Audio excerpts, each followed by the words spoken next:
আজকের ভিডিওতে রায়মার্টিন প্রশ্নবিদরা 2024-এর পঞ্চম শ্রেণীর পরিবেশ বিষয়ে তৃতীয় পরীক্ষায় মূল্যায়নের যে 11 নম্বর প্রশ্ন সেটি রয়েছে, অর্থাৎ ডায়মন্ড হারবার ভারত সেবাশ্রম সংঘ প্রণব বিদ্যাপীঠ এইচএস এই বিদ্যালয়ের সমস্ত প্রশ্নের উত্তরগুলি করব। তার আগে তোমরা কেউ যদি আমার চ্যানেলে নতুন হয়ে থাকো তাহলে চ্যানেলটি অবশ্যই সাবস্ক্রাইব করে নেবে। একের আছে সঠিক উত্তরটি বেছে নিয়ে লেখো। একের এক আছে একটি পরিবেশ বান্ধব পরিবহন হলো, এটা সাইকেল হবে। একের দুই আছে প্রথম কাগজ তৈরি হয়, এটা চীনে হবে। একের তিন আছে সূর্য থেকে পৃথিবীতে আলো আসতে সময় লাগে প্রায়, এটা হবে 8 মিনিট। এরপরে একের চার আছে তুবড়ি বানাতে লাগে, এটা হবে কাঠকয়লা। একের 5 ভূমিকম্পের দেশ বলা হয়, এটা জাপানকে হবে। একের 6 কলকাতায় রিক্সা আসে, এটা হবে 1900 সালে।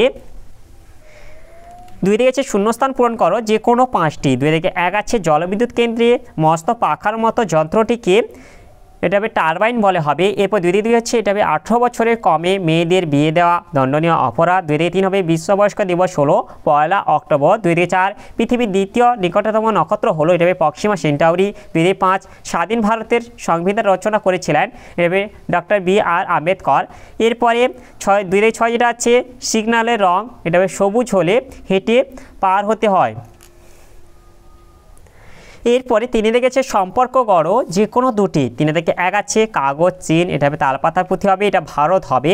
3 থেকে 2 তরল সোনা, এটা হবে পেট্রোলিয়াম হবে। কালো হিরে হচ্ছে কয়লা। এরপর 3 থেকে 3 ঘূর্ণিঝড়, এটা আয়লা। আর সুনামি হবে, এটা জলোচ্ছ্বাস। এরপরে 4 থেকে 4 আছে বিবৃতিগুলি সত্য বা মিথ্যা লেখো, বিকল্প প্রশ্নটি লক্ষণীয়।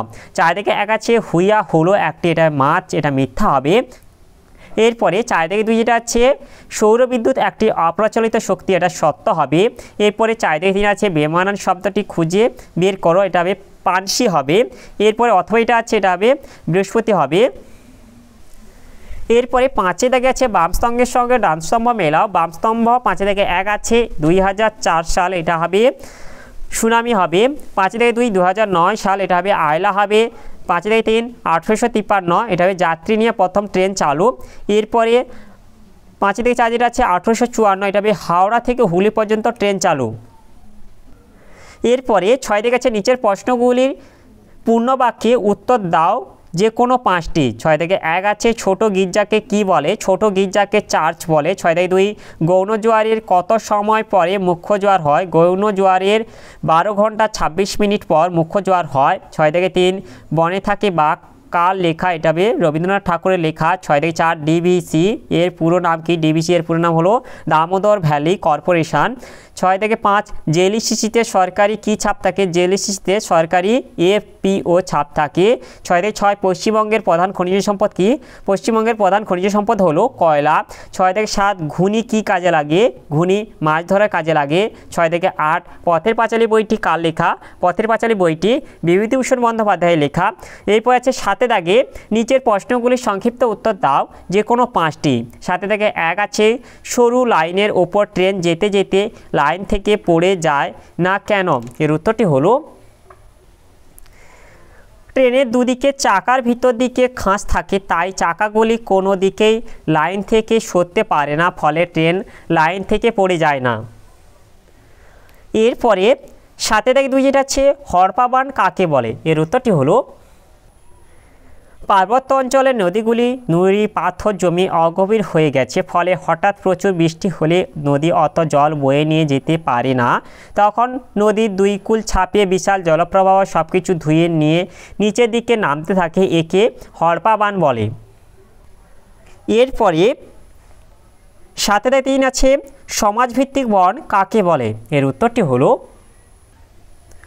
কোনো অঞ্চলে অব্যবহৃত পতিত ও অনুর্বর জমিতে যখন সামাজিক কল্যাণের উদ্দেশ্যে গাছ লাগানো হয় তখন তাকে সমাজভিত্তিক বন বলা হয়। এরপরে 7 থেকে 4 আছে খালি চোখে সূর্যগ্রহণ দেখা উচিত নয় কেন, তাহলে দেখতে হলে আমরা কিভাবে দেখব, এর উত্তরটি হলো সূর্যগ্রহণের সময় অত্যন্ত তেজস্ক্রিয় ক্ষতিকারক রশ্মি নির্গত হয় যা চোখের রেটিনার ক্ষতি করে, এমনকি আমাদের অন্ধ পর্যন্ত করে দিতে পারে। এই কারণে খালি চোখে সূর্যগ্রহণ দেখতে নেই, সূর্যগ্রহণ দেখার জন্য বিশেষ চশমার প্রয়োজন হয়। এরপরে 7 থেকে 5 আছে চারটি প্রাকৃতিক দুর্যোগের নাম লেখো। চারটি প্রাকৃতিক দুর্যোগের নাম হলো বন্যা, হড়পাবান, সুনামি, ভূমিকম্প। এরপরে 7 থেকে 6 আছে স্বাস্থ্য ভালো করার দুটি উপায় কি কি? এর উত্তরটি হলো স্বাস্থ্য ভালো করার উপায়। মানব জীবনে স্বাস্থ্য হলো অমূল্য সম্পদ, সুতরাং স্বাস্থ্য ভালো রাখতে গেলে আমাদের কতগুলি করণীয় দিক রয়েছে। সেগুলি হলো শরীরের যত্ন নেওয়া, ব্যক্তিগত পরিচ্ছন্নতা স্বাস্থ্য রক্ষার একটি গুরুত্বপূর্ণ দিক। আমাদের উচিত দেহের অঙ্গ প্রত্যঙ্গের যত্ন নেওয়া ও সর্বত্র পরিষ্কার পরিচ্ছন্নতা বজায় রাখা, এমনকি শরীর সুস্থ ও স্বাভাবিক রাখার জন্য নিয়মিত খাওয়া, জলপান করা, শাকসবজি খাওয়া, খেলাধুলা করা, শরীরচর্চা করা, যেমন দৌড়াতে হবে, সাঁতার কাটতে হবে এবং নিয়মিত যোগব্যায়াম করতে হবে। এরপরে 7 থেকে 7 আছে বাল্যবিবাহের কোনো ঘটনা ঘটলে তুমি জানতে পারলে কোথায় কোথায় অভিযোগ জানাতে পারবে? এর উত্তরটি হলো বাল্যবিবাহের ঘটনা জানতে পারলে বিদ্যালয়ের শিক্ষক শিক্ষিকাকে, সমষ্টি উন্নয়ন আধিকারিককে ও পুলিশকে জানানো উচিত। এরপরে 8 থেকে আছে নিচের প্রশ্নগুলির সংক্ষিপ্ত উত্তর দাও যে কোনো 5টি। 8 থেকে 1 আছে বন থেকে পাই এরূপ 3টি জিনিসের নাম সহ একটি করে ব্যবহার লেখো। এর উত্তরটি হলো বন থেকে পাওয়া যায় এমন 3টি জিনিস হলো, 1 হচ্ছে কাঠ, বিভিন্ন গাছের কাঠ থেকে দরজা, জানালা, টেবিল, চেয়ার ইত্যাদি আসবাবপত্র তৈরি হয়। 2 হচ্ছে ওষুধ, গাছের পাতা লতা থেকে ওষুধ তৈরি হয় যা বিভিন্ন রোগ নিরাময়ে সাহায্য করে। 3 হচ্ছে কাগজ, গাছের পাতা থেকে বিভিন্ন উপায়ে কাগজ তৈরি হয় যা লেখা, বই ছাপার কাজে ব্যবহার হয়। এরপরে 8 থেকে 2 আছে শিশুদের 6টি মৌলিক অধিকার লেখো। এর উত্তরটি হলো শিশুদের অবশ্য প্রয়োজনীয় অধিকারগুলি হলো 1 হচ্ছে বেঁচে থাকার অধিকার, 2 খাদ্য ও পানীয় জল পাওয়ার অধিকার, 3 স্বাস্থ্য ভালো রাখা, অসুখ হলে চিকিৎসা পাওয়ার অধিকার, 4 অবৈতনিক ও বাধ্যতামূলক শিক্ষা লাভের অধিকার, 5 নিজের নাম পরিচয় জানা ও প্রকাশ করার অধিকার, 6 নিজের মত প্রকাশ ও আলোচনার স্বাধীনতা, 7 মারধর ও মানসিক পীড়ন থেকে সুরক্ষার অধিকার প্রভৃতি। এগুলি থেকে তোমরা যে কোনো 6টি লিখে নেবে। এরপরে 8 থেকে 3 আছে অ্যাসিড বৃষ্টির প্রভাবগুলি লেখো। একটি জলবিদ্যুৎ কেন্দ্রের নাম লেখো। একটি জলবিদ্যুৎ কেন্দ্রের নাম হলো ভুটানের ঝালং।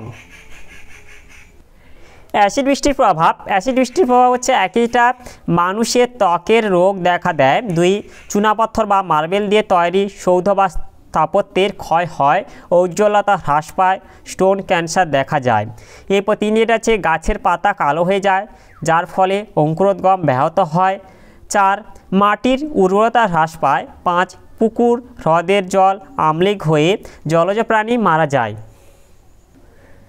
এরপরে 8 থেকে 4 যেটা আছে যেখানে বেশি ভূমিকম্প হয় সেখানকার মানুষ কাঠের বাড়িতে থাকে কেন? এর উত্তরটি হলো ভূমিকম্প প্রবণ অঞ্চলে মানুষ কাঠের বাড়িতে থাকে কারণ 1 হচ্ছে কাঠের বাড়ি ভাঙে কম, ভাঙলেও ঘরে জিনিসপত্র ভাঙার সম্ভাবনা কম, 2 কাঠের বাড়িতে জীবনহানির সম্ভাবনা কম, 3 বাড়ি ভাঙার পরেও ওই কাঠ দিয়ে আবার নতুন বাড়ি বানানো যায়। এরপরে 8 থেকে 5 যেটা আছে চাঁদের কক্ষপথ কাকে বলে? কক্ষপথের একটি চিত্র অঙ্কন করে চিহ্নিত করো। এর উত্তরটি হলো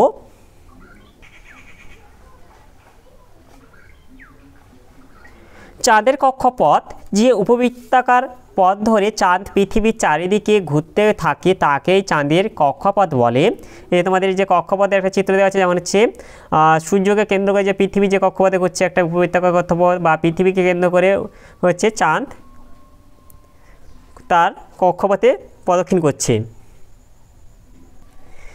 এরপরে 8 থেকে 6 যেটা আছে সূর্যগ্রহণের একটি চিত্র অঙ্কন করিয়ে পূর্ণগ্রাস ও খণ্ডগ্রাস সূর্যগ্রহণ বুঝিয়ে দাও। এর উত্তরটি হলো এই যে তোমাদের এই যে চিত্র নম্বর কটা এটা আছে, এটা হচ্ছে খণ্ডগ্রাস সূর্যগ্রহণ, এবং হচ্ছে চিত্র নম্বর কটা এটা আছে, এটা হচ্ছে পূর্ণগ্রাস সূর্যগ্রহণ। চিত্র ক এর হচ্ছে ব্যাখ্যা। প্রথম চিত্রে পৃথিবী, চাঁদ ও সূর্য যেহেতু একই সরলরেখায় নেই তাই পৃথিবী ক স্থান থেকে সূর্যের খানিকটা দেখা যাবে, ওই স্থানকে খণ্ডগ্রাস সূর্যগ্রহণ বলে। চিত্র নম্বর খ এটা আছে ব্যাখ্যা। দ্বিতীয় চিত্রে পৃথিবী, চাঁদ ও সূর্য যেহেতু একই সরলরেখায় অবস্থান করছে তাই পৃথিবীর ক ও গ স্থানের মধ্যবর্তী স্থান থেকে সূর্যকে একেবারেই দেখা যাবে না, এই অবস্থানকে পূর্ণগ্রাস সূর্যগ্রহণ বলে। তাহলে আজকের ভিডিওতে আমরা পঞ্চম শ্রেণী পরিবেশ বিষয়ে যে 11 দাগে ডায়মন্ড হারবার ভারত সেবাশ্রম সংঘ প্রণব বিদ্যাপীঠ এইচএস এই বিদ্যালয়ের সমস্ত প্রশ্নের উত্তরগুলি শেষ করলাম। আর আমার পরবর্তী ভিডিওগুলি আরও তাড়াতাড়ি পাওয়ার জন্য অবশ্যই চ্যানেলটাকে সাবস্ক্রাইব করে নেবে। আর এই ভিডিওটি ভালো লাগলে অবশ্যই ভিডিওটিকে লাইক, কমেন্ট ও শেয়ার করে দেবে।